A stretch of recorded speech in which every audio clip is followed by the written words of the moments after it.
rekan-rekan, kembali lagi bertemu dengan saya Rini Kurniasari. Pada kesempatan kali ini saya akan membahas tentang kebijakan pasar internasional. Sekarang, coba kalian lihat barang yang sedang kalian gunakan, seperti iPhone, sepatu merek Nike. Kedua barang tersebut tidak diproduksi di Indonesia loh. Dan ketika kalian menggunakan barang tersebut, artinya kalian telah melakukan impor. Selain membeli barang impor, saat ini kalian sedang asik berkomunikasi melalui Facebook dan Instagram. Komunikasi dan bertukar informasi ini dilakukan tanpa ada batasan dengan luar negeri. Maka, semua kegiatan di atas adalah bagian dari proses globalisasi yang memiliki efek mendalam pada kehidupan kita. Lalu, mengapa kita berusaha keras untuk berdagang dan berkomunikasi dengan orang lain di tempat yang jauh? Atau kita berkomunikasi dengan negara luar? Anda akan menemukan beberapa jawaban dalam pembahasan materi kali ini. Seperti yang kalian ketahui bahwa perdagangan internasional adalah kegiatan suatu negara melakukan impor dan ekspor dengan negara lain. Import artinya barang dan jasa yang dibeli dari orang di negara lain. Dan ekspor adalah barang dan jasa yang dijual kepada orang-orang di negara lain. Lalu apa yang mendorong perdagangan internasional?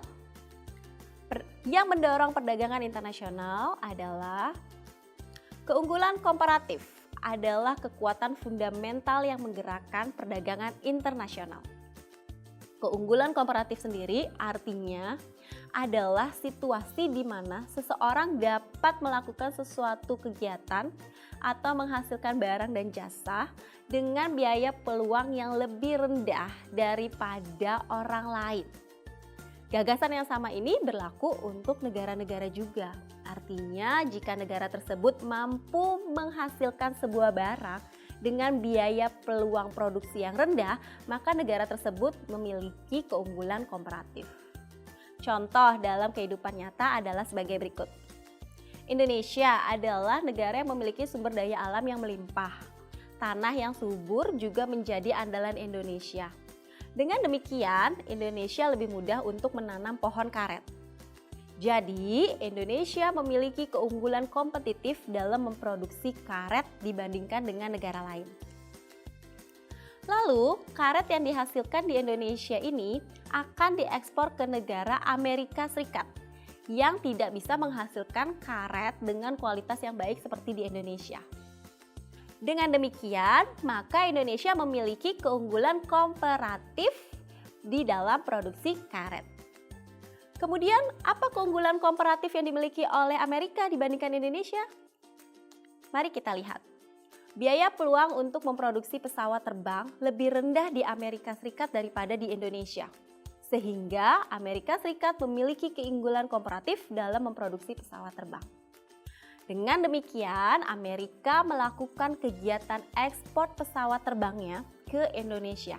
Dan Indonesia melakukan impor terhadap pesawat terbang yang diproduksi di Amerika tersebut. Dalam perdagangan internasional tentu ada hal yang harus dibatasi. Pembatasan ini tentunya bertujuan agar perusahaan domestik yang baru berkembang dapat dilindungi dari persaingan barang-barang dari luar negeri. Pembatasan atau hambatan ini dapat ditentukan oleh pemerintah. Maka pemerintah bisa menetapkan hambatan-hambatan yang ada. Hambatan yang kita kenal ada 4, yaitu pertama tarif, kemudian kuota impor, ketiga hambatan impor lainnya, dan yang keempat adalah subsidi ekspor. Tarif adalah pajak yang dikenakan atas suatu barang oleh negara pengimpor ketika suatu barang tersebut ingin diimpor. Contohnya adalah seperti ini. Misalnya, Indonesia menetapkan tarif impor untuk barang mewah. Nah, maka setiap perusahaan atau setiap warga negara Indonesia yang ingin membeli barang mewah dari luar negeri ke Indonesia, maka dia dikenakan tarif barang mewah atau pajak untuk barang mewah. Tarif ditentukan berdasarkan kebijakan masing-masing dari pemerintahnya. Kemudian kuota import. Kuota import adalah pembatasan yang membatasi jumlah maksimum suatu barang yang dapat diimpor dalam periode tertentu. Contohnya, Indonesia membatasi kuota impor beras dari Thailand. Pada tahun 2017, pemerintah mengeluarkan kebijakan impor beras sebanyak 2 juta ton saja. Dengan kebijakan ini, maka petani Indonesia diuntungkan. Kemudian, hambatan yang lain adalah hambatan terkait peraturan kesehatan dan keselamatan. Gitu ya. Jadi beberapa negara menetapkan hambatan atau kebijakan terkait peraturan kesehatan dan keselamatan. Misalnya US atau Amerika Serikat mengeluarkan standar uji kualitas untuk setiap barang yang akan diimpor ke dalam negaranya. Selanjutnya adalah subsidi ekspor. Subsidi ekspor adalah pembayaran yang dilakukan oleh pemerintah kepada produsen dalam negeri atas barang yang diekspor.